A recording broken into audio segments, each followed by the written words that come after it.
सहनौ भुनक्तु सह वीर्यं करवावहै तेजस्विनावधीतमस्तु मा विद्विषावहै। ओम शांति शांति शांति। हरि ओम। श्री गुरुभ्यो नमः। हरि ओम। सदाशिवसमारम्भाम् शङ्कराचार्यमध्यमाम् अस्मदाचार्यपर्यन्ताम् वन्दे गुरुपरम्पराम्। वन्दे गुरुपरम्पराम्। आत्मानं चेत् विजानीयात् अयम् अस्मि इति पुरुषः किम् इच्छन् कस्य कामाय शरीरम अनुसंजरेत। આ બૃહદારણ્યક શ્રુતિ અને એ બૃહદારણ્યક શ્રુતિને સમજાવતા આખું આ ચેપ્ટર આરંભાયું છે. એની અંદર સૌ પ્રથમ મંત્રમાં આવેલો પુરુષ શબ્દ છે એની વિવેચનાનો આરંભ કરવામાં આવેલો છે. શ્લોક 3 થી 28 પર્યંત માત્ર આ પુરુષ શબ્દ સમજાવવામાં આવેલો છે. પુરુષ એટલે કોણ, તો એ વાતને સમજાવવા માટે એમણે વાર્તા શરૂઆતથી કરી, ક્યારથી, જગતની ઉત્પત્તિથી કરી. કારણ કે આ જે પુરુષનો અર્થ છે એ જગતની ઉત્પત્તિ સાથેથી સંકળાયેલો છે, બાબા આદમના જમાનાથી છે, અને માટે પહેલા સૃષ્ટિનો આરંભ કેવી રીતે થયો એ સમજાવવામાં આવ્યો. અને એ સૃષ્ટિના આરંભની વાત કરતા કહ્યું કે ખરેખર આ જીવ કોણ છે અને ઈશ્વર કોણ છે. તો અવિદ્યા પ્રતિબિંબિત ચૈતન્ય, અંતઃકરણ ઉપાધિ પ્રતિબિંબિત ચૈતન્ય, એને જીવ કહેવામાં આવ્યું, અને ઈશ્વર એટલે માયોપાધિ ચૈતન્ય. અને આ બંને ઉપાધિમાં પડેલા પ્રતિબિંબ રૂપ ચૈતન્ય હોવાથી ચૈતન્ય કે બ્રહ્મ એક હોવા છતાં જાણે કે ત્રણ હોય એ રૂપે જણાય છે. ત્રણ પ્રકારે ચૈતન્ય જણાયું. એક જીવ ચૈતન્ય, બીજું ઈશ્વર ચૈતન્ય, અને ત્રીજું બ્રહ્મ ચૈતન્ય. તો એક જ છે, પણ ઈશ્વર અને જીવ રૂપે જે ચૈતન્ય જણાય છે એ આભાસિત છે અને ઉપાધિને લીધે પ્રતીત થાય છે એમ કહ્યું. પછી આ જે જીવ છે એ કોણ છે, તો કે એણે પણ સૃષ્ટિ રચી છે, ઈશ્વરે પણ સૃષ્ટિ રચી છે. જીવે કઈ સૃષ્ટિ રચી, ઈશ્વરે કઈ સૃષ્ટિ રચી એ કહી દેવામાં આવ્યું. ઈક્ષણાદિ પ્રવેશાંતા સૃષ્ટિ ઈશેન કલ્પિતા. ઈક્ષણથી માંડીને સો કામયતા, ઈક્ષણથી માંડીને પ્રવેશ પર્યંતની સૃષ્ટિ ઈશ્વરે રચી છે. અને જાગ્રદાદિ વિમોક્ષાંત, જાગ્રત અવસ્થાથી માંડીને મોક્ષ અવસ્થા પર્યંતની જે સૃષ્ટિ છે એ આ જીવની સૃષ્ટિ છે એવું કહી દેવામાં આવ્યું. આટલું કહ્યા બાદ હવે આ જીવ ખરેખર છે કોણ, તમે કોને જીવ કહો છો એ સમજાવવા માટે શ્લોક 5 ની અંદર જીવની વ્યાખ્યા આપવામાં આવી, જેના ઉપર આપણે ખૂબ ખૂબ ખૂબ વિચારણા કરી. જે મહત્વનો શ્લોક હતો, સમજવાની બહુ જરૂર હતી, એના આપણે ખૂબ વિસ્તારપૂર્વક અત્યાર સુધી એ 5મા શ્લોક ઉપર સમજવાનો પ્રયત્ન કર્યો. અને એના નિષ્કર્ષ રૂપે આપણે સમજી ગયા કે ભ્રમાધિષ્ઠાન ભૂતાત્મા, ભ્રાંતિના અધિષ્ઠાન રૂપ. ભ્રાંતિ કોણ અહીંયા, કઈ ભ્રાંતિ? તમે તો એક જ ભ્રાંતિ જાણો છો, કઈ? રજ્જુ સર્પ. વેદાંત ની અંદર વારંવાર દ્રષ્ટાંત આવે રજ્જુ સર્પ. તો એમાં છે ને વોલ્યુમ નહીં, બાઝ નું કંઈક સેટિંગ કરો. તો બ્રહ્મ અધિષ્ઠાન ભૂત આત્મા તો કાયમનું છે. આ મને લાગે 8 પ્રકારના માઇક્રોફોનમાં ડ્રોબેક જ છે કંઈક. બ્રહ્મ અધિષ્ઠાન ભૂત આત્મા એટલે બુદ્ધિથી માંડીને સમગ્ર જગત, સંપૂર્ણ જગત એના અધિષ્ઠાન રૂપે રહેલો આત્મા. હવે વોલ્યુમ ઘટી ગયો.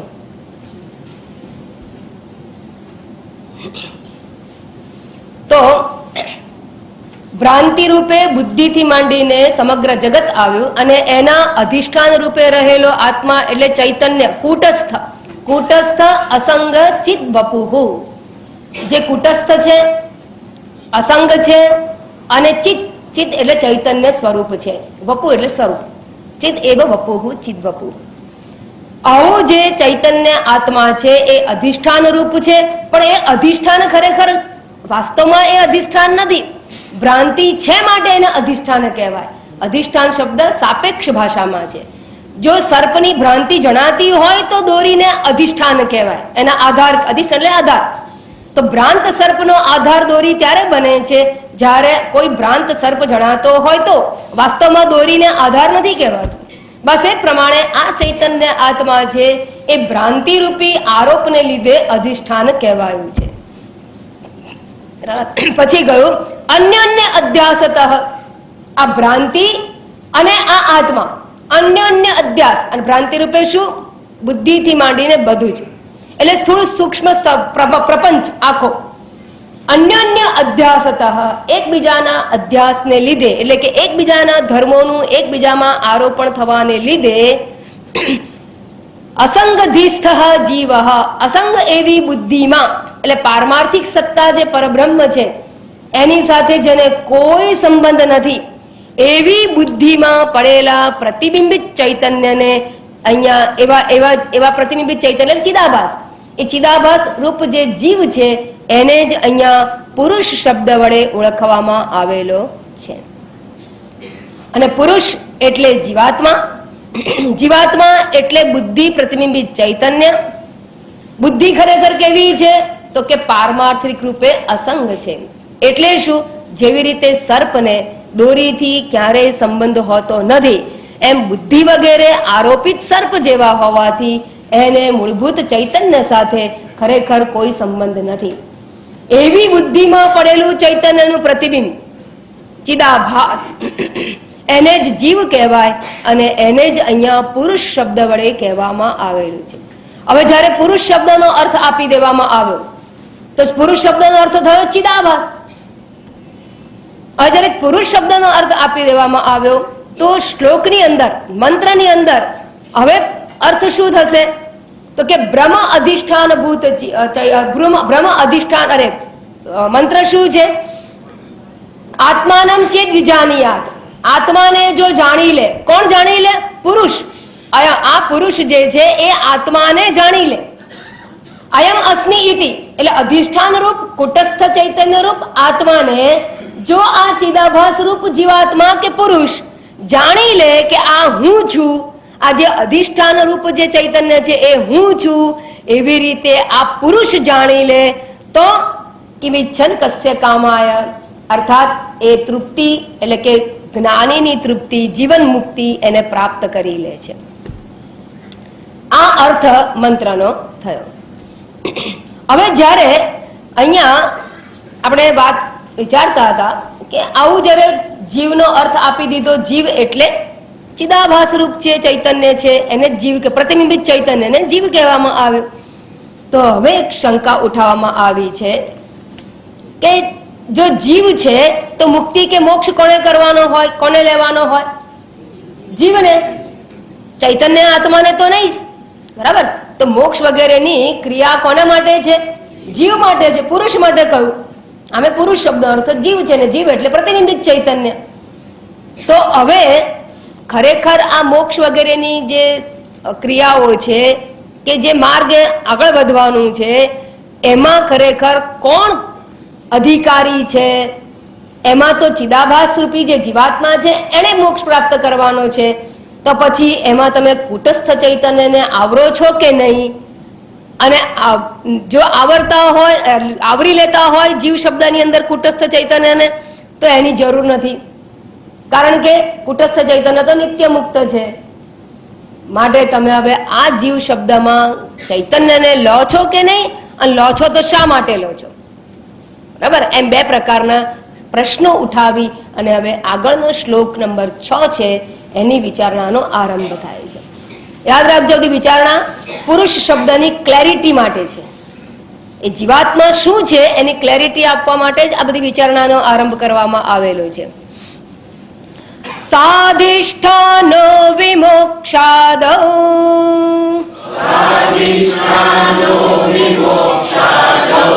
જીવોધિક્રિયતે નતુ કેવલમ નિરધિષ્ઠાન વિભ્રાંતે ક્વાપ્ય સિદ્ધિતઃ.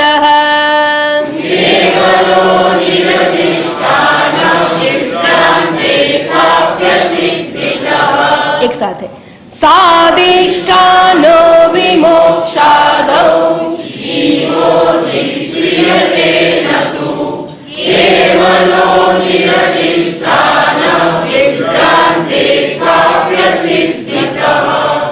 નनु અત્ર પુરુષ શબ્દેન કેવલ ચિદાભાસ રૂપ જીવ એવ ઉચ્યતમ. પુરુષ શબ્દ વડે શું માત્ર ચિદાભાસ રૂપ જીવ જ કહેવાયો છે? તો પછી અનેન કુટસ્થ ચૈતન્યન કિમ અધિષ્ઠાન ભૂતેન કુટસ્થ ચૈતન્યન કિમ. જો તમે જીવ રૂપે આ ચિદાભાસને જ કહેતા હો તો કુટસ્થને સાથે લેવાની ક્યાં જરૂર છે? શા માટે કુટસ્થ શબ્દ લેવાય છે?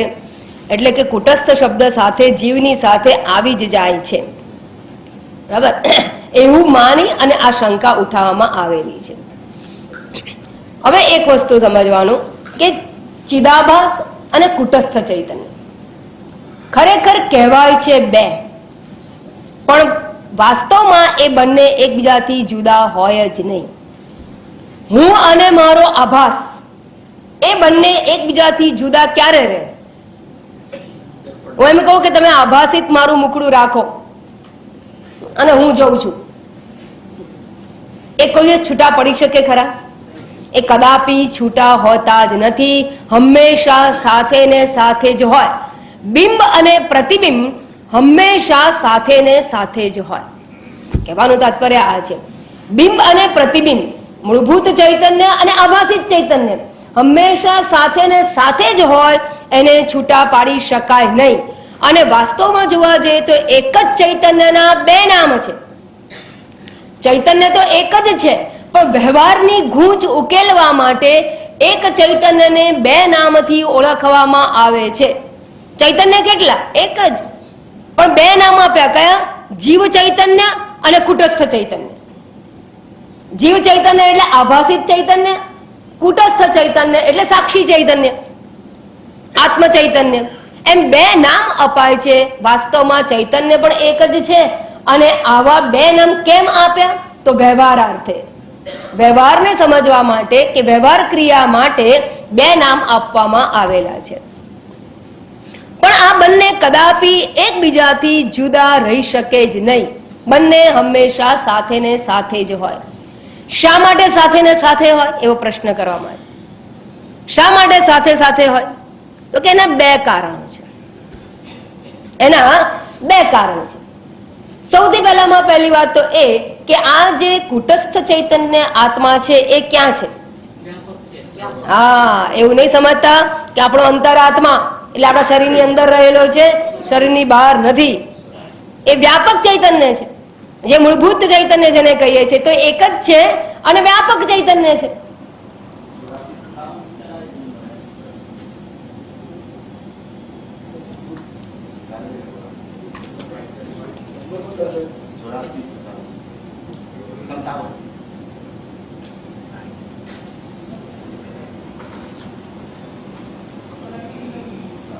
તો આ તો વ્યાપક ચૈતન્ય છે, અને વ્યાપક ચૈતન્ય હોવાથી એ તો હંમેશા બધે જ રહેવાનું છે.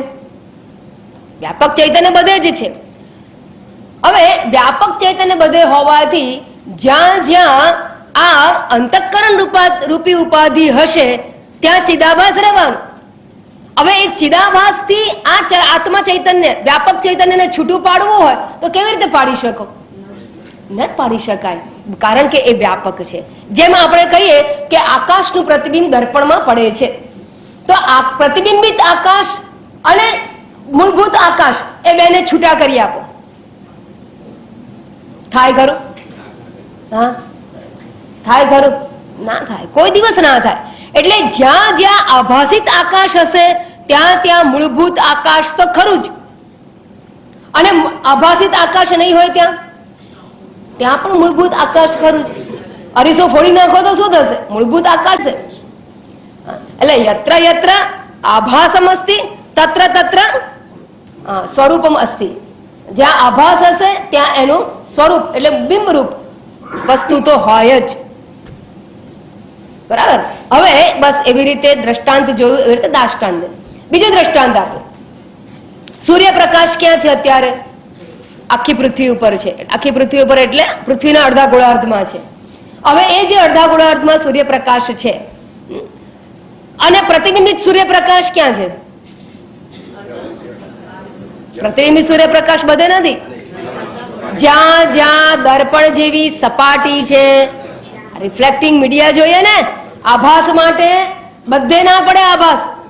આ છે, આમાં કઈ પ્રકાશનો આભાસ ના હોય. સૂર્યપ્રકાશનો આભાસ આમાં ના જણાય. ક્યાં જણાવવાનું? જ્યાં પ્રતિબિંબિત કરનારી સપાટી હોય ત્યાં. પછી પાણીની ડોલ હોય કે દર્પણ હોય તો એમાં, અથવા તો કઈ ઝળકતી વસ્તુ હોય તો એની અંદર સૂર્યપ્રકાશનું પ્રતિબિંબ પડતું હોય છે. તો જ્યાં જ્યાં પ્રતિબિંબિત કરનારું માધ્યમ હશે, માધ્યમને ઉપાધિ કહેવામાં આવે. માધ્યમ શબ્દને શાસ્ત્રીય ભાષામાં ઉપાધિ કહીએ છીએ આપણે. એટલે રિફ્લેક્ટિંગ સરફેસ એને ઉપાધિ કહેવામાં આવે. એવી ઉપાધિ જ્યાં જ્યાં હોય ત્યાં ત્યાં આ પ્રતિબિંબ દેખાવાનું છે. બધે નહીં દેખાય છે, ખરું, બધે દેખાશે નહીં પ્રતિબિંબ. હવે દર્પણની અંદર આપણે જ્યારે સૂર્યનું પ્રતિબિંબ જોતા હોઈએ તો સૂર્ય ખરેખર ક્યાં છે? એક દર્પણમાં જ છે. તો જ્યાં દર્પણ હશે ત્યાં એક સૂર્ય છે કે બે સૂર્ય છે? હા, બરાબર સમજો. જ્યાં દર્પણ હશે ત્યાં બે પ્રકારના સૂર્યપ્રકાશ છે. એક આભાસિત સૂર્યપ્રકાશ અને એક મૂળભૂત સૂર્યપ્રકાશ. આભાસિત સૂર્યપ્રકાશ અને મૂળભૂત સૂર્યપ્રકાશ એ બે છૂટા કેવી રીતે પડશે? પડી જ ના નહીં, એટલે પડી જ ના શકે, હંમેશા સાથે જ હોય. જ્યાં જ્યાં આભાસિત હશે ત્યાં ત્યાં મૂળભૂત સૂર્ય તો હશે જ. દર્પણ ફૂટી ગયો તો શું થયું? આભાસિત સૂર્ય નથી પણ મૂળભૂત ખરો કે નહીં? અને દર્પણ આવ્યો ત્યારે મૂળભૂત જતો રહ્યો અને આભાસિત આવ્યો? ના, મૂળભૂત તો છે અને આભાસિત પણ જણાય છે. એટલે જ્યાં જ્યાં આભાસિત સૂર્ય છે ત્યાં ત્યાં મૂળભૂત સૂર્યપ્રકાશ તો છે જ છે. આ બીજું દ્રષ્ટાંત આપો એટલે વધારે સમજાશે. ધારો કે આ દિવાલ છે. આ દિવાલ ઉપર અત્યારે એક પ્રકાશ છે. કયો પ્રકાશ છે? તો કે બલ્બમાંથી જે પ્રકાશ આવે છે એ આ પ્રકાશ આખા હોલની અંદર ફેલાયેલો છે. આ એક પ્રકાશ છે. હવે હું અહીંયા એક મિરર રાખું અને એ મિરર દ્વારા હું પ્રકાશ પાડું તો દિવાલ ઉપર કેટલા પ્રકાશ થશે? બે થશે નહીં ને? જેટલા મિરરની વાત ક્યાં આવી? એક પ્રકાશ તો અત્યારે ઓલરેડી છે અને હું એક દર્પણ લઉં અને દર્પણને આમ ધરી અને ત્યાં બીજું લાઈટ પાડું છું તો ત્યાં કેટલા લાઈટ થશે? બે પ્રકારના લાઈટ થયા ને. એક મૂળભૂત પ્રકાશ જે સામાન્ય બધે જ છે અને એક વિશેષ પ્રકાશ જે આ પ્રતિબિંબિત થવાને લીધે આવ્યું છે.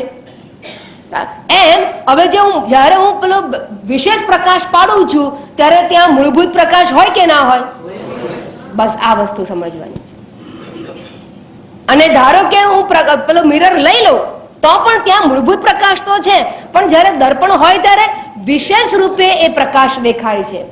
વિશેષ પ્રકાશ છે ત્યાં. બસ એ જ પ્રમાણે ચિદાભાસ એટલે વિશેષ પ્રકારે ચૈતન્યની અભિવ્યક્તિ. વાસ્તવમાં મૂળભૂત ચૈતન્ય તો બધે જ છે. અને આ મૂળભૂત ચૈતન્ય અને વિશેષ ચૈતન્ય એટલે કે ચિદાભાસ એ બેને આપણે કદાપી છૂટા પાડી શકીએ નહીં. હવે સમજાયું? વિશેષ પ્રકાશ અને પેલો મૂળભૂત પ્રકાશ એ બેને છૂટા પાડી જ ના શકાય. એટલે જ્યારે એમ કહું પેલો વિશેષ પ્રકાશ છે એમાં જો પેલી કીડી જાય છે, કીડી ક્યાં જાય? પેલા વિશેષ પ્રકાશમાં દેખાય છે. હવે જયારે વિશેષ પ્રકાશમાં કહું ત્યારે ત્યાં એકલો વિશેષ પ્રકાશ છે? ના, મૂળભૂત સહિત જ હોય. એ વસ્તુ સમજવાની. મૂળભૂત સહિત જ હોય. વિશેષ કયો? તો વિશેષ કેમ કહો તમે? મૂળભૂત સહિત તો વિશેષ કેમ કહો? કારણ કે સામાન્ય રીતે તો બધે જ છે, વિશેષ રીતે બધે નથી એટલે વિશેષ કહેવામાં આવે. અને જયારે વિશેષ કહીએ છીએ ત્યારે એકલો વિશેષ તો હોય જ નહીં. એકલો વિશેષ લાઈટ તો છે જ નહીં. કેમ? બલ્બ ચાલુ જ ના હોય તો વિશેષ લાઈટ જ નહીં હોય. અને વિશેષ નહીં હોય તો મૂળભૂત હશે? મૂળભૂત પણ નહીં હોય. એટલે સામાન્ય લાઈટ પણ નહીં હોય. અને જો સામાન્ય લાઈટ છે તો જ વિશેષ લાઈટ થવાની છે. અને વિશેષ લાઈટ તો દર્પણને લીધે થઈ. દર્પણ નહીં હોય તો વિશેષ પ્રકાશ નહીં હોય દિવાલ ઉપર, પણ સામાન્ય તો હોવાનું. તો બલ્બના કેસમાં એવું કરાય કે બલ્બ છે તો સામાન્ય પ્રકાશ છે, અને પછી જયારે દર્પણ આવે ત્યારે વિશેષ પ્રકાશ હોય. દ્રષ્ટાંતો સમજાય છે ને બધા? બસ એ પ્રમાણે જ્યારે આ મૂળભૂત ચૈતન્યની વાત કરીએ એ કઈ આપણા બલ્બ જેવું નથી કે સૂર્યપ્રકાશ છે કે સૂર્યોદય જેવું નથી કે સૂર્યોદય થાય ત્યારે પ્રકાશ આવે. એ પ્રકાશનું તો ખાલી દ્રષ્ટાંત આપવામાં આવ્યું, પણ આ તો નિત્ય ઉદિતમ સૂર્ય. આ તો સૂર્ય કેવો છે? નિત્ય ઉદય સ્વરૂપ છે, ઉદય અને અસ્ત રહિત છે. એટલે આત્મ ચૈતન્ય તો નિત્ય રહેનારું છે. માટે એ સામાન્ય ચૈતન્ય તો બધે જ છે. સામાન્ય ચૈતન્ય વિશેષ એટલે કે બધા ભેદ નથી, પણ સામાન્ય રૂપે તો બધે જ ચૈતન્ય રહેલું છે. પણ અંતઃકરણ જેવી ઉપાધિમાં પ્રતિબિંબિત ચૈતન્ય જે છે, જેને ચિદાભાસ કહેવામાં આવે, તો જ્યાં ચિદાભાસ છે ત્યાં પણ કુટસ્થ ચૈતન્ય તો છે જ. એના વગર કુટસ્થ ચૈતન્ય વગર ચિદાભાસ હોઈ શકે જ નહીં. હવે સમજાઈ ગયું? અને એવું હોવાને લીધે કેમ તો કે એ તો વ્યાપક છે. તો જ્યાં જ્યાં વ્યાપક ચૈતન્ય હોય એટલે ચિદાભાસ ચૈતન્યની વાત કરીએ તો ચિદાભાસ ચૈતન્ય જ્યાં જ્યાં છે ત્યાં ત્યાં વ્યાપક ચૈતન્ય આત્મા તો છે જ. એટલે કુટસ્થ તો છે જ. અને કુટસ્થ અને ચિદાભાસ કદાપી જુદા હોઈ શકે નહીં. વ્યાપકત્વાત એટલે એક કારણ બતાવી દીધું કે વ્યાપક હોવાથી છૂટા પડવાના જ નથી. ચિદાભાસ આવે ને જાય, જેમ દર્પણ આવે તેમ સૂર્યાભાસ આવે અને જાય. અંતઃકરણની વૃત્તિ આવે એટલે ચિદાભાસ પ્રતીત થવાનું. વૃત્તિ ન હોય ચિદાભાસની પ્રતીતિ ન હોય. બરાબર? એટલે એ ચિદાભાસ આવે અને જાય, પણ ચૈતન્ય સ્વરૂપ કુટસ્થ આત્મા છે એ તો હંમેશા છે અને વ્યાપક છે. એટલે કદાપી એનાથી જુદું પડવાનું. ચિદાભાસ આવે ત્યારે એ તો હોય જ, બંને સાથે જ હોય. એટલે ચિદાભાસ અને કુટસ્થ ચૈતન્ય એકબીજાથી ક્યારેય જુદા હોતા નથી. એટલે જ્યારે જ્યારે જીવ કહેવામાં આવે, હવે સાર રૂપે જીવ કહેવામાં આવે ત્યારે ત્યારે હંમેશા બંને સાથે જ સમજવાના. કયા? પ્રતિબિંબિત ચૈતન્ય એટલે ચિદાભાસ અને મૂળભૂત ચૈતન્ય આત્મા બંને છે એવું સમજી લેવાનું. બંને સાથે જ હોય, એકલું હોય જ નહીં. બીજું એક કારણ છે કે બંને સાથે છે, અર્થાત બંને સાથે જ હોય, કદાપી છૂટા ન હોય. એનું બીજું કારણ શું છે? તો બીજું કારણ એ છે કે જે આ ચિદાભાસ છે એ કેવો છે? તો કે છે મિથ્યા છે. દર્પણમાં સૂર્યાભાસ હોય એ કેવો છે? મિથ્યા. મિથ્યા એટલે અસત્ય. અસત્ય એટલે દેખાય ખરો પણ વાસ્તવમાં ના હોય. દેખાય ખરું માત્ર એને આભાસ કહેવામાં આવે. એ શબ્દ બરાબર વપરાયો છે, આભાસ. ચિત્ત આભાસ. આભાસ એટલે શું? આભાસ થાય છે, ભાતિ, પરંતુ વાસ્તવમાં નથી. ખરેખર છે નહીં. દેખાય ખરું આપણું મોઢું દર્પણની અંદર, પણ ખરેખર હોતું નથી. તો જેનું ખરેખર અસ્તિત્વ ન હોય, પ્રતીતિ માત્ર રૂપે અસ્તિત્વ હોય, તો વસ્તુ કેટલી કહેવાય? એક જ કહેવાય. બસ એમ ચિદાભાસની આભાસિત પ્રતીતિ છે, મિથ્યા રૂપે રહેલું છે, અને માટે મિથ્યાનું કદાપી એના અધિષ્ઠાનથી જુદું અસ્તિત્વ હોય નહીં.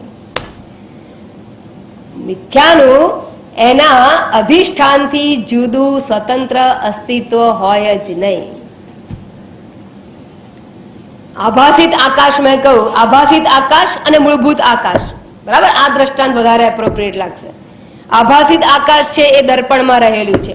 દર્પણ ફૂટી ગયું તો મૂળભૂત આકાશ હોય કે ના હોય? હોય. અને દર્પણ આવ્યો તો બંને છે. જ્યાં દર્પણ છે ત્યાં આભાસિત આકાશ અને મૂળભૂત આકાશ બંને છે. બરાબર? કેમ એવું? કારણ કે આકાશ વ્યાપક છે. એટલે જ્યાં જ્યાં દર્પણ હશે ત્યાં એમાં પ્રતિબિંબ તો રહેવાનું જ છે. સમજાઈ ગયા? બસ અહીં દર્પણની જગ્યાએ અંતઃકરણની વૃત્તિ મૂકો. ચૈતન્ય મૂળભૂત આકાશની જેમ વ્યાપક છે, અને જ્યાં જ્યાં અંતઃકરણ વૃત્તિ હશે ત્યાં ચિદાભાસ તો હંમેશા હશે જ. અને ચિદાભાસ જ્યાં પ્રતીત થાય છે ત્યાં મૂળભૂત ચૈતન્ય તો છે જ, વ્યાપક હોવાથી. એક. અને બીજું મેં આ કહું કે આભાસ જે છે એ તો મિથ્યા છે. જો આકાશ જેવું કંઈ ના હોત તો આકાશનો આભાસ હોઈ શકે ખરો? ના. સારું, આકાશને જવા દો, ખાલી આભાસિત આકાશ લઈ લો. લઈ શકાય નહીં, કારણ કે એના અધિષ્ઠાન એટલે કે સત્ય આકાશથી જુદું આકાશ આભાસનું અસ્તિત્વ હોઈ શકે જ નહીં. એનાથી જુદું સ્વતંત્ર અસ્તિત્વ ન હોઈ શકે. બસ એમ ચિદાભાસનું આત્મા ચૈતન્યથી, કુટસ્થ ચૈતન્યથી જુદું સ્વતંત્ર અસ્તિત્વ કદાપી હોઈ શકે નહીં. અને માટે જ્યારે જ્યારે ચિદાભાસ શબ્દ વાપરો ત્યારે કુટસ્થ ચૈતન્ય આત્મા તો આવી જ જાય. બરાબર? એના વગર એકલી સત્તા જ નથી, ચિદાભાસની સત્તા જ નથી, એકલા જીવની સત્તા નથી, એટલે માત્ર ચિદાભાસ રૂપ જીવની સત્તા નથી. એટલે જ્યારે જ્યારે જીવાત્મા શબ્દ પ્રયોગ થાય ત્યારે કુટસ્થ આત્મા અને આભાસિત આત્મા એ બંનેની વાત કરવામાં આવે છે. અધિષ્ઠાન વગર આભાસની કદાપી સત્તા હોય જ નહીં.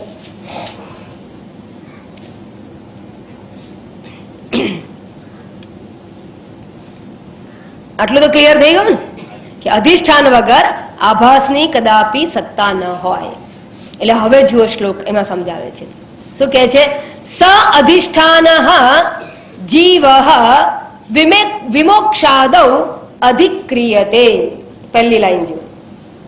સ અધિષ્ઠાન, અધિષ્ઠાનેન સહ, અધિષ્ઠાનની સહિત જ. અધિષ્ઠાન એટલે મૂળભૂત ચૈતન્ય કુટસ્થ આત્મા, બરાબર? જે અધિષ્ઠાન છે કોનું? ચિદાભાસનું. આભાસિત ચૈતન્યનું અધિષ્ઠાન મૂળભૂત ચૈતન્ય, બિંબ ચૈતન્ય જેને કહેવામાં આવે.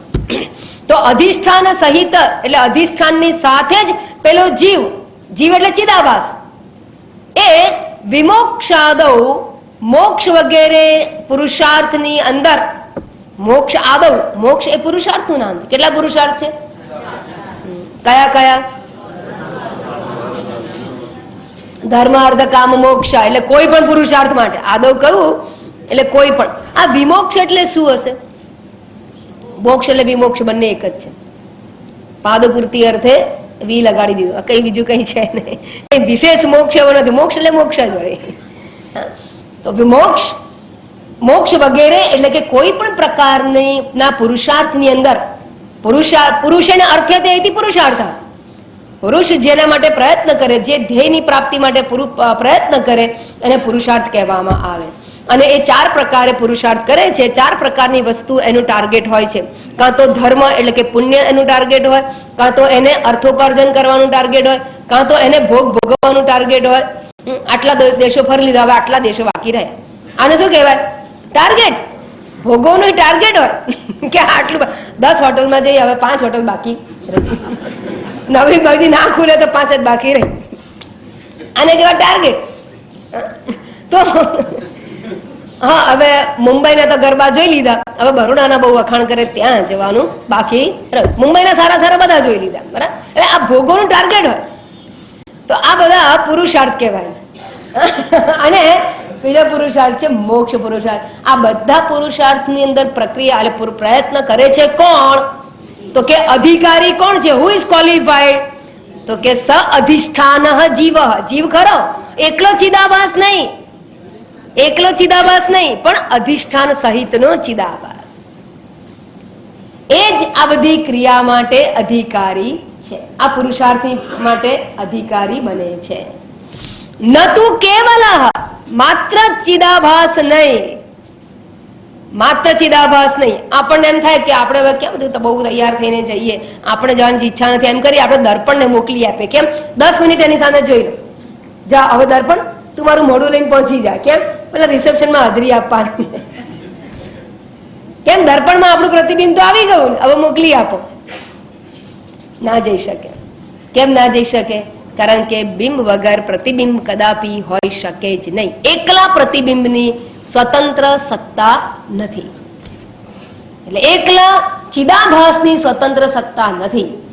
એટલે ચિદાભાસને જીવ કહેવાય, પણ ચિદાભાસ કદાપી એકલો સ્વતંત્ર અસ્તિત્વ ધરાવતો નથી. માટે અધિષ્ઠાન સહિત એટલે મૂળભૂત ચૈતન્ય સહિત આ ચિદાભાસ છે એ મોક્ષ વગેરે પુરુષાર્થ માટે અધિકારી બને છે. ન તું કેવલ, કેવલ ચિદાભાસ, એકલો ચિદાભાસ નહીં, એકલો જીવ નહીં, માત્ર જીવ. જીવ એટલે કે એકલો ચિદાભાસ નહીં. આટલી ચર્ચાના અંતે આટલું જ કહેવાયું. આ સમજાઈ ગયું છે ને? હવે આગળ કહે છે કેમ નહીં, શા માટે નહીં? તો કે છે નિરઅધિષ્ઠાન વિભ્રાંતે કો અપી અસિદ્ધિતઃ. અધિષ્ઠાન વગર, નિરઅધિષ્ઠાન, અધિષ્ઠાન વગર, અધિષ્ઠાન રહિત, વિભ્રાંતે ભ્રાંતિની, ભ્રાંતે એટલે ભ્રાંતિની, કો અપી ક્યારેય પણ સિદ્ધિ હોતી નથી. અસિદ્ધિતઃ, ક્યારેય પણ સિદ્ધિ હોતી નથી. બિંબ વગરનું પ્રતિબિંબ એકલું ક્યારેય હોય નહીં. તમે દર્પણ મૂકી આવો ક્યાં રણ પ્રદેશમાં અને ઝાડનું પ્રતિબિંબ જોવા પ્રયત્ન કરો, આમ વાંકો કરો, ચૂકો કરો, ક્યાંય દેખાય ઝાડ પ્રતિબિંબ? કેમ નહીં દેખાય? બિંબ વગર નહીં હોય. મૂળભૂત વગર, મૂળભૂત એટલે બિંબ વગર પ્રતિબિંબ કદાપી ના હોય. એમ મૂળભૂત કુટસ્થ ચૈતન્ય વગર કદાપી આભાસી ચૈતન્ય હોય જ. હવે આટલી ચર્ચા કર્યા પછી એટલી વસ્તુ સમજો ખાસ. તો આ જીવ છે એ સત્ય કહેવાય કે મિથ્યા કહેવાય? હવે પ્રશ્ન કરું છું. આ શ્લોક પતી ગયો. શ્લોકમાં આટલું કહેવાય, સ અધિષ્ઠાન જીવ વિમોક્ષાદો અધિક્રિયતે ન તો કેવલ, કેવલ જીવ નિરધિ. કેમ નહીં? નિરધિષ્ઠાન વિભ્રાંતે, અધિષ્ઠાન વગરની ભ્રાંતિનું, ભ્રાંતિની, અધિષ્ઠાન વગરના ભ્રાંતિની ક્યારેય સત્તા હોતી નથી. બીજા દ્રષ્ટિકોણથી જોઈએ તો દોરી વગર સર્પ, ભ્રાંત સર્પ, એકલો સાપ તો હોય, ભ્રાંત સર્પની દોરી વગર ક્યારેય સત્તા હોઈ શકે નહીં. ભ્રાંત સર્પ જુદો એકલો લઈ આવો, ના મળે. દોરી વગર એ હોય નહીં, ભ્રાંત સર્પની સત્તા ન હોય. પછી છીપલી વગર ભ્રાંત ચાંદીની સત્તા ન હોય. ઝાડના ઠૂંઠા વગર ભ્રાંત પુરુષની સત્તા હોય નહીં. સમજાતું જાય છે ને? એકની એક વાત છે, દ્રષ્ટાંત આપે. બસ એ જ પ્રમાણે મૂળભૂત ચૈતન્ય, આત્મ ચૈતન્ય વગર કદાપી ભ્રાંત ચિદાભાસ, આરોપિત ચિદાભાસ, ચિદાભાસ મિથ્યા કહ્યું, મિથ્યા એટલે ભ્રાંત. સમજાય છે ને? કોને સમજાય છે? ભ્રાંત જીવની કદાપી સત્તા હોતી નથી. હવે જયારે આટલું કહું તો હવે મારે તમને એ પ્રશ્ન પૂછવો છે કે આ જીવાત્મા મિથ્યા કહેવાય કે સત્ય કહેવાય? મિથ્યા કહેવાય. એટલે જ્ઞાન ના થાય ત્યાં સુધી તો મિથ્યા ને. અધિષ્ઠાન નું જ્ઞાન થાય ત્યારે એ સત્ય બને, ત્યાં સુધી એ મિથ્યા રહે છે. બધા જવાબ ખોટા. જ્યારે એમ કહેવામાં આવ્યું કે ભ્રાંત સર્પનું દોરીથી જુદું અસ્તિત્વ નથી. હવે હું પૂછું છું કે સાપ જે તમે કહો છો કે આ સાપ છે એ મિથ્યા છે કે સત્ય? એવો પ્રશ્ન થયો ને? હા, હવે એનો ઉત્તર એ અપાય કે એમાં જે આ છે, બરાબર સમજો. આ ચર્ચા પહેલા કરી ચૂકી છું, વારંવાર કરીશ કારણ કે આ બહુ મહત્વની ચર્ચા છે. આ સાપ છે, હવે વચ્ચે નહીં બોલતા. આ સાપ છે એ વાક્ય છે અને આ વાક્ય કોણ બોલે છે? જે અજ્ઞાની છે, જેને ખબર નથી કે ત્યાં શું છે, એ કહે છે કે આ સાપ છે. પછી પ્રકાશ આવ્યો અને ટોર્ચ મારીને એ માણસે જોયું, એ શું કહે છે? આ દોરી છે. બે સ્ટેટમેન્ટ થયા, બરાબર સમજો. પહેલા કહેવાયું આ સાપ છે, પછી કહેવાયું આ દોરી છે. હવે એમાં આ સાપ છે અને આ દોરી છે. હવે જયારે આ સાપ છે એ કહેવાયું, એ જે વાક્ય છે એ સત્ય છે કે મિથ્યા? પહેલા મને એ કહો. આ સાપ છે એ સત્ય કે મિથ્યા કહેવાય? Very correct. એમાં હવે બરાબર મને ખબર પડી ગઈ. અડધા લોકોને ખબર પડી ગઈ કારણ કે મેં પહેલા ચર્ચા કરી છે, એટલે વળી પાછું સમજાવું છું કે આ સ્ટેટમેન્ટ પહેલું શું આવ્યું, એટલે હું બે સ્ટેટમેન્ટ સાથે બોલું છું. આ સાપ છે, પછી સ્ટેટમેન્ટ છે આ દોરી છે. હવે બંને સ્ટેટમેન્ટની અંદર આમ જોવા જઈએ તો આ સાપ છે એ ખોટું વાક્ય છે, એ અજ્ઞાનમાં બોલાયેલું છે. પણ પણ અજ્ઞાનમાં જ્યારે આ સાપ છે એવું બોલો છો, પછી જ્ઞાન થયા પછી આ દોરી છે એવું કહો છો, તેમાં અજ્ઞાનમાં રહેલો આ છે એ જે શબ્દ છે ને એ જ્ઞાન વખતે પણ આવે છે. બરાબર? જો કંઈ જ ના હોત ને તો તમે આ છે, આ દોરી, આ સાપ છે એવું કહી ના શકત. તો આ છે એ બે શબ્દો કોને લાગુ પડે છે? વસ્તુને. વસ્તુને નહીં, વસ્તુ જે પડી છે એ વસ્તુ. માણસ જ્યારે અંદર ઘૂસે આ છે એ તો એને પહેલા જણાય છે, પછી શું છે એવી ખબર નથી માટે સાપ છે એવું કહે છે. તો જ્યારે આ સાપ છે બોલે છે ત્યારે એની અંદર બે અંશ રહેલા છે, એક સર્પ અંશ અને આ છે અંશ. આ છે અંશ એ કોનો છે? એ વસ્તુને લાગુ પડે છે. બરાબર? એ વસ્તુને છે. કઈ ન હોત, આ છે એવું ન હોત તો સર્પની ભ્રાંતિ પણ ન હોત. એટલે આ છે અંશ, ઇદમ અંશ અને સત અંશ. એ કોનો છે? સાપનો અંશ છે, અરે દોરીનો અંશ છે. પણ આ સાપ છે બોલો છો ત્યારે આ છે એ અંશ તો છે જ. સાપની અંદર, ભ્રાંત સર્પની અંદર આ છે એ તો રહેલું છે, પણ એ કોના માટે છે? એ વસ્તુને લાગુ પડે છે, સાપને લાગુ પડતું નથી. એટલે આ સાપ છે એની અંદર બે અંશ છે, એક ભ્રાંત અંશ અને એક સત્ય અંશ, એક મિથ્યા અંશ એટલે કે અસત્ય અંશ અને એક સત્ય અંશ. બરાબર? તો આ છે એ સત્ય અંશ વગર સર્પની ભ્રાંતિ સંભવતી નથી. પહેલા તો આ કંઈક છે, આ કંઈક છે એવું છે માટે પછી એની ઉપર અટકળ થઈ. અટકળ એટલે ભ્રાંતિ, કે સાપ છે, કે ના હાર પડ્યો છે, કાલે રિસેપ્શન હતું તો હાર પડ્યો હશે. જાત જાતની ભ્રાંતિ હોઈ શકે છે. તો કંઈક જે આ છે એ અધિષ્ઠાન અંશ છે. તો જ્યારે તમે આ સાપ છે એવું બોલો છો ત્યારે એકલો સાપ કે એકલી ભ્રાંતિ નથી, અધિષ્ઠાન અંશ આ છે એ પણ છે. એટલે સત્ય વસ્તુ છે. તમે કંઈક તો સાચું બોલો છો. જ્યારે આ સાપ છે એવું બોલો છો ત્યારે કંઈક તો સાચું બોલ્યા. શું સાચું બોલ્યા? આ છે. એટલા બે શબ્દો તમારા સાચા છે, પણ સાપ એ શબ્દ ખોટો છે. એને અસત્ય અંશ કહેવાય, એને મિથ્યા અંશ કહેવાય. બરાબર? અને આ છે એને શું કહેવાય? સત્ય અંશ કહેવાય. એટલે કહું કે નિરધિષ્ઠાન વિભ્રાંતે ક્વાપી અસિદ્ધિતઃ. આ છે એના વગર સાપની સિદ્ધિ ક્યારેય ન હોય. સમજાઈ ગયું? એટલે જ્યારે તમે જીવ કહો છો ત્યારે જીવની વાત જ્યારે ઓળખ આપવામાં આવે ત્યારે અધિષ્ઠાન વગરનો જીવ નથી હોતો. તો હવે જીવ સત્ય કહેવાય કે મિથ્યા? તો આપણે એવું કહેવું પડે કે જીવની અંદર જે ચિદાભાસ અંશ છે એ મિથ્યા અને ચૈતન્ય અંશ છે એ સત્ય. જેમ સાપની અંદર આ છે અંશ એ અધિષ્ઠાન એટલે કે સત્ય અંશ કહેવાય અને સર્પ એ શબ્દ મિથ્યા અંશ કહેવાય. બસ એ જ પ્રમાણે અહીંયા પણ ચિદાભાસ અંશ મિથ્યા અંશ છે. જીવાત્માની અંદર ચિદાભાસ મિથ્યા અંશ છે અને જે અધિષ્ઠાન અંશ છે એ સત્ય અંશ છે. બીજી વાત કરું, તમને જયારે એમ કહેવાનું કે દ્રષ્ટાંત આપ્યું આકાશનું, મેં દર્પણની અંદર આકાશનું પ્રતિબિંબ. તો જ્યારે દર્પણ આવ્યો ત્યારે આકાશનું પ્રતિબિંબ આવ્યું, પણ જ્યારે દર્પણ અને આકાશનું પ્રતિબિંબ નહોતું, એટલે આકાશ આભાસ નહોતો, ત્યારે ત્યાં આકાશ હતું કે નહીં? હતું. હવે હું જયારે આકાશ આભાસની વાત કરું છું તો આકાશ આભાસ સત્ય કહેવાય કે મિથ્યા? ત્યાં મૂળભૂત આકાશ તો છે જ. તમે જો આને આભાસને ના પાડી દો ને તો ત્યાં રહેલું મૂળભૂત પણ જતું રહે, મૂળભૂત આકાશ પણ જતું રહે.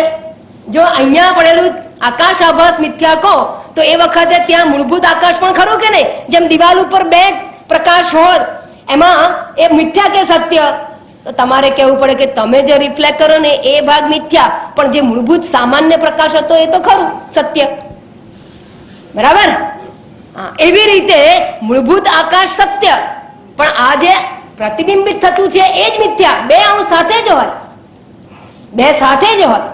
બસ એવી રીતે અહીંયા પણ જે આભાસિત અંશ છે ચિદાભાસ એ મિથ્યા કહેવાય અને અધિષ્ઠાન અંશ વ્યાપક છે. ચિદાભાસ છે ત્યાં અધિષ્ઠાન અંશ પણ છે જ. અને માટે જ્યારે જીવાત્મા કહેવામાં આવે ત્યારે કયા દ્રષ્ટિકોણથી વાત કરો છો એના પર આધાર રહે છે. એટલે આભાસિત અંશ મિથ્યા અને અધિષ્ઠાન અંશથી કહો તો એ સત્ય છે. એટલે કોઈ કે તમે સત્ય છો કે મિથ્યા છો? આખું જગત મિથ્યા, તમે મિથ્યા જ છો ના, આખું જગત મિથ્યા ખરું, પણ જે આખું જગત નો જે આધારરૂપ ચૈતન્ય છે એ don't throw baby with water એવું કહેવાય છે ને. વસ્તુને સાથે પાણી ના ફેંકી દેવાય. તમારા કાદવ વાળા ટબની અંદર કે તમે કપડા ધોયેલા પાણી અંદર તમારી ભીંટી નીકળી ગઈ તો હવે તમે પેલું પાણી છે ને ગંદુ છે ફેંકી દો, ના ફેંકાય. અંદર ભીંટી છે એટલે ના ફેંકાય, ખાલી પાણી જ ફેંકાય ગંદુ. બસ એ પ્રમાણે અહીંયા ચિદાભાસની જ્યારે વાત કરો ત્યારે અધિષ્ઠાન વગર હોતો નથી. એને એ ચિદાભાસ સહિત અધિષ્ઠાન સહિત ચિદાભાસ જ જીવ કહેવાયો. પહેલા પ્રકરણની અંદર પણ આપણે વાત કરી ગયા હતા કે કુટસ્થ ચૈતન્ય અને પ્રતિબિંબિત ચૈતન્ય એ બંને સાથે જ હોય અને માટે જ્યારે જીવાત્મા શબ્દ કહેવામાં આવે ત્યારે કુટસ્થ ચૈતન્ય સહિતનું જ ચિદાભાસ હોય તો એ સત્ય કહેવાય કે મિથ્યા ચિદાભાસ? તો તમે ચિદાભાસ દ્રષ્ટિકોણથી કહેતા હો તો એ અંશ મિથ્યા છે અને કુટસ્થના દ્રષ્ટિકોણથી કહેતા હો તો એ અંશ સત્ય છે. સારું, એ પ્રમાણે ઈશ્વર મિથ્યા કે સત્ય? હા, એક્ઝેક્ટલી સેમ લોજિક અહીંયા પણ છે. આભાસિત તમે માયામાં પ્રતિબિંબિત ચૈતન્ય કહેતા હો એ ઈશ્વર મિથ્યા, એ અંશ મિથ્યા છે કારણ કે આભાસિત ચૈતન્ય છે. પણ બ્રહ્મ સ્વરૂપ ચૈતન્યની વાત કરો તો અધિષ્ઠાન રૂપે સત્ય. તો ઈશ્વરનું અને જીવનું બંનેનું સરખું જ છે. બંનેમાં બંને અંશ છે, બંનેમાં બંને અંશ છે, મૂળભૂત અંશ અને આભાસિત અંશ. એટલે જયારે કોઈ એમ કે ઈશ્વર મિથ્યા છે તો હે ઈશ્વર મિથ્યા, ત્યારે સમજવાનું કયા દ્રષ્ટિકોણથી વાત કરે છે? આભાસિત ચૈતન્યની વાત કરે છે, માયોપાધિ ચૈતન્યની વાત કરે છે. એ તો આભાસ છે માટે મિથ્યા, પણ મૂળભૂત ચૈતન્ય એ સત્ય છે. સારું, આ દ્રષ્ટાંત જો બરાબર. હવે વળી પાછું એક દ્રષ્ટાંતની વાત કરી દઈશ, કરી છે પહેલા છતાંય કરીશ કારણ કે ક્લેરિટી બહુ જ જરૂરી છે. જ્યારે એમ કહેવામાં આવે કે જીવાત્મા એમાં બે અંશ છે તો જીવાત્મા એટલે કોણ? તમે જીવાત્મા તમે જીવાત્મા ખરા કે નહીં? તમે પોતાને કેવી રીતે ઓળખો છો? હું છું. આપણે પોતાને કેવી રીતે ઓળખીએ છીએ? હું છું. બરાબર. આ ચર્ચા બ્રહ્મસૂત્રના અધ્યાસ ભાષ્યની અંદર ચર્ચા ભાષ્યકારે કરેલી છે. આ જ ક્લેરિટી આપી છે આ જીવ શબ્દની. ભ્રાંતિની વાત ચાલે છે ને, આખું આરોપની વાત છે, ભ્રાંતિની વાત છે. અને બ્રહ્મ સત્યમ જગત મિથ્યા જીવો બ્રહ્મૈવ ના પરહ. આ જીવો બ્રહ્મૈ ના પરહ એટલે શું સમજી લેવાનું? ચિદાભાસ અંશથી જુદો, પણ કુટસ્થ અંશ દ્રષ્ટિકોણથી વાત કરો તો એ જીવ અને બ્રહ્મ એક જ છે. બરાબર. એટલે ત્યાં પણ એવી રીતે જ કહેવાયું છે જીવો બ્રહ્મૈ ના પરહ કયું છે, બંને જુદા નથી. એ સત્ય દ્રષ્ટિ અધિષ્ઠાન અંશથી જ કહેવાયું છે બંને એક છે. અને આરોપિત અંશને આપણે ક્યાં ચિંતા જ કરવાની છે? તો આરોપ એટલે જ મિથ્યા, એટલે જ અસત્ય, એટલે આભાસ. એની તો ચિંતા જ કરવાની જરૂર નથી. આભાસ કહ્યું એટલે છે જ નહીં. હવે જ્યારે આપણે પોતાને હું છું એવું ઓળખીએ છીએ ત્યારે હું છું એની અંદર પણ આ જીવાત્મા છે. જીવાત્મામાં બે અંશ આવે, એક સત્ય અંશ અને એક મિથ્યા અંશ. હવે સમજાય ને? આ અંશ અંશ શબ્દો તો ખાલી સમજાવવા માટે કહેવામાં આવે છે. જેમ આ સાપ છે એમાં બે અંશ થયા, આ છે અને સાપ. નહીં, આ છે અને સાપ. એટલે સત્તા રૂપે રહેલું જે છે તો વસ્તુ તે, અને સાપ એ ભ્રાંત વસ્તુ છે તે. તો સાપ શબ્દ જે છે એ મિથ્યા વસ્તુ અને જે સત્તા રૂપે જે વસ્તુ છે એ સત્ય વસ્તુ, અધિષ્ઠાન વસ્તુ. અને અધિષ્ઠાન વગર કોઈ દિવસ આરોપ હોય જ નહીં. એટલે આ છે એવું અધિષ્ઠાન છે અને સર્પ બુદ્ધિ એમાં આરોપિત છે. સર્પ બુદ્ધિ આરોપિત, અસ્થિ બુદ્ધિ છે ને એ આરોપિત નથી. આ છે એમાં છે બુદ્ધિ જે કહું ને આ છે એ અસ્થિ બુદ્ધિ કહેવાય. એ આરોપિત નથી, પણ સર્પ છે, સર્પ બુદ્ધિ એ આરોપિત બુદ્ધિ થઈ. તો જ્યારે આ સાપ છે બોલીએ ત્યારે બે વસ્તુ સાથે છે. બસ એ જ પ્રમાણે હું છું એવું કહીએ છીએ ત્યારે આ શબ્દ પણ આ સાપ છે એવું જ છે. જીવાત્મા હું છું એટલે હું જ્ઞાતા, હું શ્રોતા, હું મનતા, હું ગંતા, હું વક્તા, બરાબર? આ પ્રમાણે પોતાને આપણે ઓળખતા હોઈએ છીએ. તો આ જે હું છું એની અંદર હવે અધિષ્ઠાન અંશ કયો અને આરોપિત અંશ કયો? સર્પવત આરોપિત કોને કહેવાય? હું પ્રશ્ન નથી પૂછતી, સમજાવું છું. સર્પવત આરોપિત અંશ કોને કહેવાશે? અને અસ્તિત્વ રૂપે રહેલું અધિષ્ઠાન છે એ અંશ શું સમજવાનું?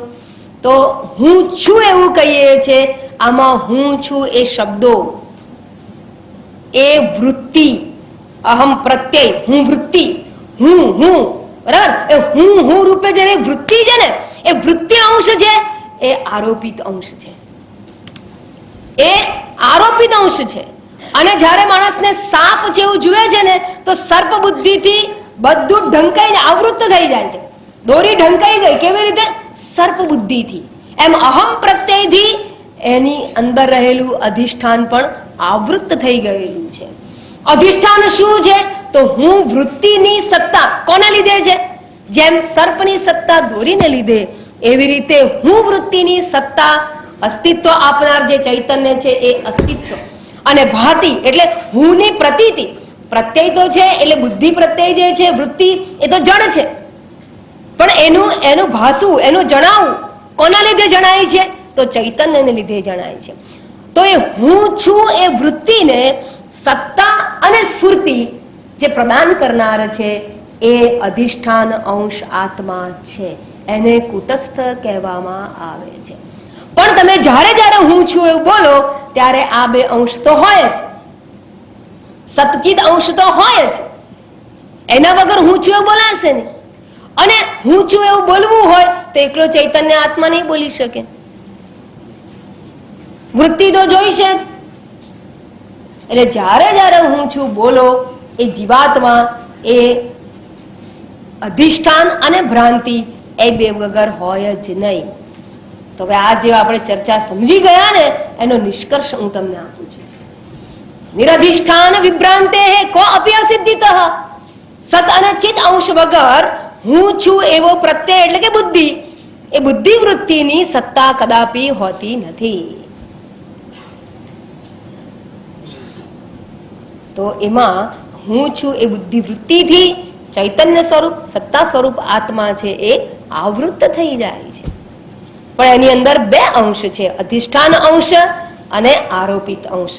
તો બુદ્ધિ વૃત્તિને આરોપિત અંશ કહેવાય અને સત અને ચિત્ત જે અંશ છે એ અધિષ્ઠાન અંશ છે, એવું સમજવાનું છે. હજી આગળ ચર્ચા આવશે એટલે ઓર ક્લેરિટી વધતી જશે, બરાબર?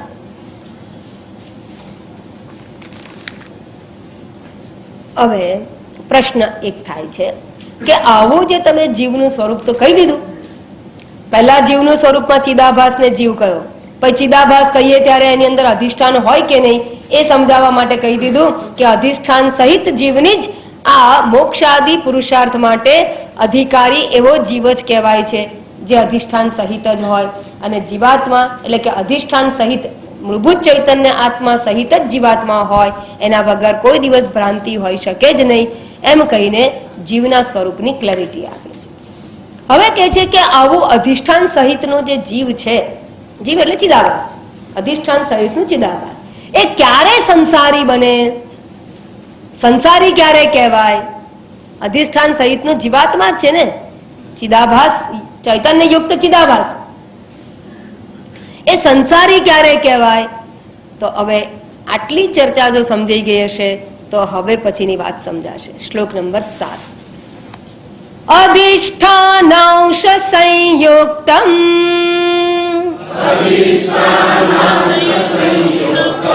અધિષ્ઠાનાંશ સંયુક્તમ ભ્રમાંશમવલંબતે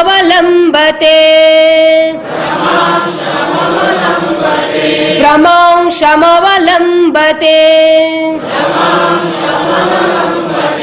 यदा तदाहं संसारीति यदा तदाहं संसारीति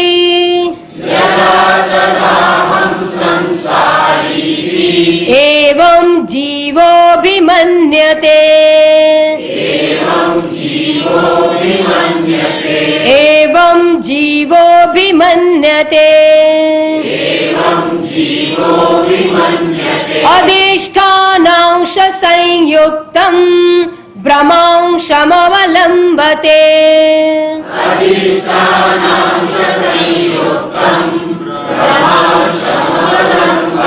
यदा तदाहं संसारीत्येवं जीवोऽभिमन्यते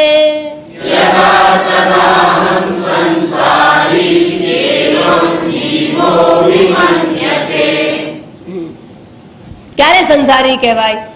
તો કે છે અધિષ્ઠાન અંશ સંયુક્તમ યદા જીવ યદા આ જીવાત્મા જ્યારે અધિષ્ઠાન અંશ સંયુક્તમ અધિષ્ઠાન અંશને અંશ સાથે અધિષ્ઠાન અંશ સંયુક્તમ એટલે કે કુટસ્થ સહિત ચિદાભાસમ કુટસ્થ સહિતનો ચિદાભાસ જ્યારે બ્રહ્મ અંશમ અવલંબતે ભ્રાંત અંશને અવલંબિત કરે છે એટલે કે સ્વીકારે છે, હું રૂપે સ્વીકારે છે.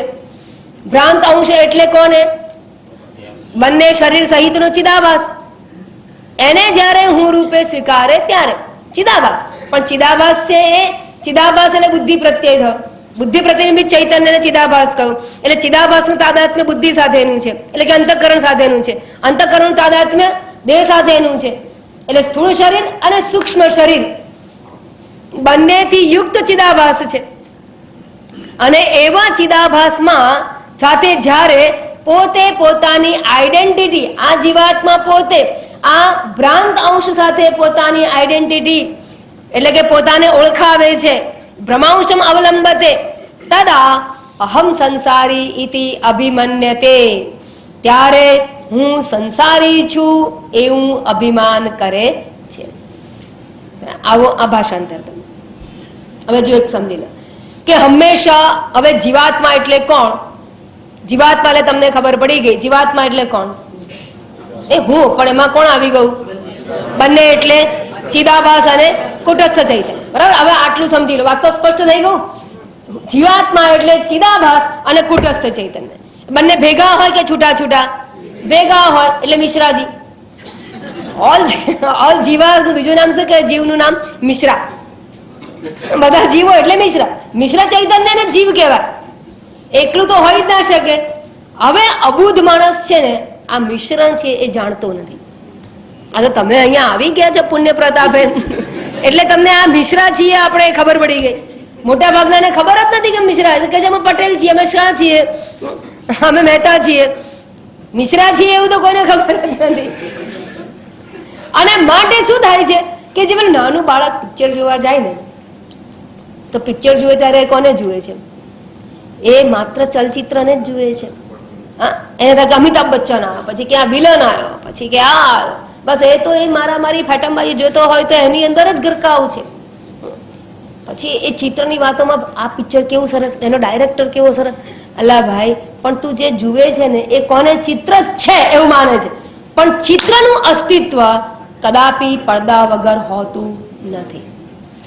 ચિત્ર આરોપિત છે, પડદો અધિષ્ઠાન છે, પડદો સત્ય છે. પડદા વગર ચિત્ર હોય નહીં. ચિત્ર ના હોય તો પડદો તો હોય જ. બરાબર? આવું હોવા અને ચિત્ર ખરેખર ચિત્ર છે જ નહીં, ખરેખર સત્તા તો પડદાની જ છે. આવું આ વાસ્તવિકતા છે. એ છતાં ચિત્ર જ છે. ચિત્ર બુદ્ધિથી પડદો ઢંકાઈ ગયો. ઢંકાઈ ગયો એટલે ઢાંકી દીધો ચિત્ર? ના, ચિત્ર બુદ્ધિથી. ચિત્ર છે એવું માની લેવામાં આવે છે ત્યારે જાણે કે પડદો ઢંકાઈ ગયો. અને તમે કોઈ પડદો છે, પડદા પર જો, આ પડદો ક્યાં છે? ચિત્ર છે. આ તો અળગ શું કે છે? ચિત્ર છે.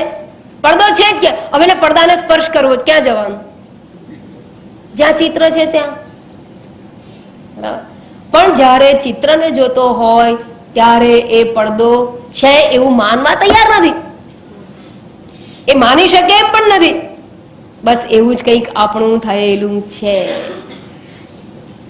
પડદો જ સામે હોવા છતાં પડદો અસંભવ છે, પડદો છે જ નહીં અને ચિત્ર જ છે એવું માની લેવામાં આવે છે. બસ એ જ પ્રમાણે અવિવેકી જીવ એ પોતાને આ ભ્રાંત અંશ છે એ જ છે. ખરેખર અધિષ્ઠાન ચૈતન્ય આત્મા છે એને એ જોતો જ નથી. કેમ?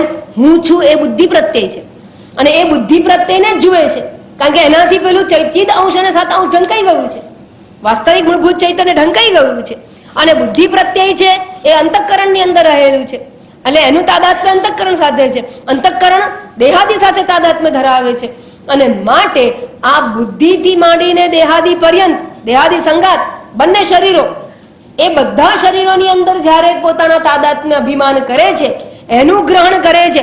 જેમ પેલો બાળક ચિત્રનું ગ્રહણ કરે ત્યારે પડદાને જોઈ શકતો નથી, એ જ પ્રમાણે જ્યારે આ જીવાત્મા ભ્રાંત અંશનું ગ્રહણ કરે છે, બુદ્ધિ પ્રત્યય હું છું અને હું સાથે સંકળાયેલા આ બંને દેહને સ્વીકારે છે, બરાબર, તાદાત્મ્ય અભિમાન દ્વારા સ્વીકારી લે છે, ત્યારે એ પોતાને સંસારી, કરતા, ભોગતા વગેરે માને છે. ત્યારે શું થાય છે? એનું જે વાસ્તવિક રૂપ છે એ ઢંકાઈ ગયેલું છે, આવૃત થઈ ગયું છે. માટે એ છે એવું એને ભાન પણ નથી. તો વાસ્તવિક અધિષ્ઠાન અંશ ક્યાં છે? જ્યાં દેહાદી છે ત્યાં જ. એ તો વ્યાપક છે અને બાકીનું બધું જ આરોપિત છે. બ્રહ્મ સત્યમ જગત મિથ્યા. તો બુદ્ધિ, હું છું બુદ્ધિ વૃત્તિથી માંડીને સમગ્ર જગત જે છે એ આરોપિત છે અને એ ભ્રાંત અંશ છે.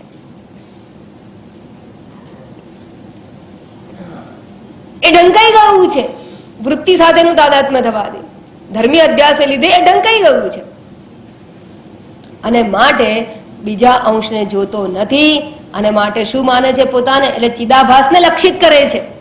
ચિદાભાસને લક્ષિત કરીને કહે છે કે આ હું છું અને એવા ભ્રાંત અંશને લક્ષિત કરે છે, મિથ્યા અંશને લક્ષિત કરે છે અને મિથ્યાને હું માની લેવાને લીધે એ સંસારી જીવાત્મા કહેવાય છે. વિશ્વમ પશ્યતિ કાર્ય કારણતયા સ્વસ્વામી સંબંધતઃ શિષ્યાચાર્યતયા તથૈવ પિતૃપુત્રાદ્યાત્મના ભેદતઃ. વિશ્વમ પશ્યતિ કાર્ય કારણતયા. એ વખતે જ્યારે પોતાને જગતને કાર્યકારણ રૂપે જુએ છે અને પોતાને શું માને છે? હું શિષ્ય છું, પુત્ર છું, પિતા છું વગેરે, પોતે હું શેઠ છું, હું નોકર છું, એ પ્રમાણે પોતાને આને સંસારી કહેવાય. આને સંસારી જીવ. સંસારી એટલે શું? ઉપાધિ અંશને હું રૂપે સ્વીકારે, ભ્રાંત અંશને હું રૂપે સ્વીકારે, ત્યારે આ જીવ છે એ સંસારી કહેવાય છે. તો હવે ચૈતન્ય અંશને સ્વીકારે ત્યારે, પણ એવું ક્યારે સ્વીકારે? પોતાને પહેલા મિશ્રા જાણે, મિશ્રા જાણ્યા પછી આ જીવાત્મા એ ચૈતન્ય, મૂળભૂત ચૈતન્ય અને આભાસિત ચૈતન્ય બંને રૂપે રહેલું છે એવું જાણે અને ત્યારે અધિષ્ઠાનની અંદર એની બુદ્ધિ થવાની. એ વગર કેવી રીતે થવાની? અને એ મિશ્રનો વિવેક કરે, એને વિવેક ચૂડામણી કહેવાય. વિવેક કરે એટલે આત્મા અનાત્મ વિવિચ્યતા. આત્મા અનાત્માનો વિવેક એને કહેવામાં આવે છે. અહીંયા જ છે આત્મા અનાત્માનો વિવેક કરવાનો. એ હું છું એમાં જ આત્મા અનાત્માનો વિવેક કરવાનો છે. પણ એ ક્યારે થાય? પુણ્ય થયા હોય ત્યારે કંઈક પંચદશી ભણવાની ઈચ્છા જાગે. ઈચ્છા જાગ્યા પછી સંજોગ મળવા જોઈએ. સંજોગ મળે ત્યારે દેહ સ્વાસ્થ્ય સારું હોવું જોઈએ. દેહ સ્વાસ્થ્ય સારું હોય ત્યારે વિધાઉટ એની ડિસ્ટર્બન્સ કર્ણેન્દ્રિય પણ કામ કરતી હોવી જોઈએ અને જ્યારે કંઈ બોલાતું હોય ત્યારે અંદર ઉતરતું હોવું. આ બધા માટે થોડા પુણ્ય વધારે ભેગા કરવા પડે. એ કરીને આવજો. આવતી વખતે વિશેષ ચર્ચા થશે. ઓમ પૂર્ણમદ પૂર્ણમિદં પૂર્ણાત પૂર્ણમુદચ્યતે પૂર્ણસ્ય પૂર્ણમાદાય પૂર્ણમેવાવશિષ્યતે. ઓમ શાંતિ શાંતિ શાંતિ. હરિ ઓમ.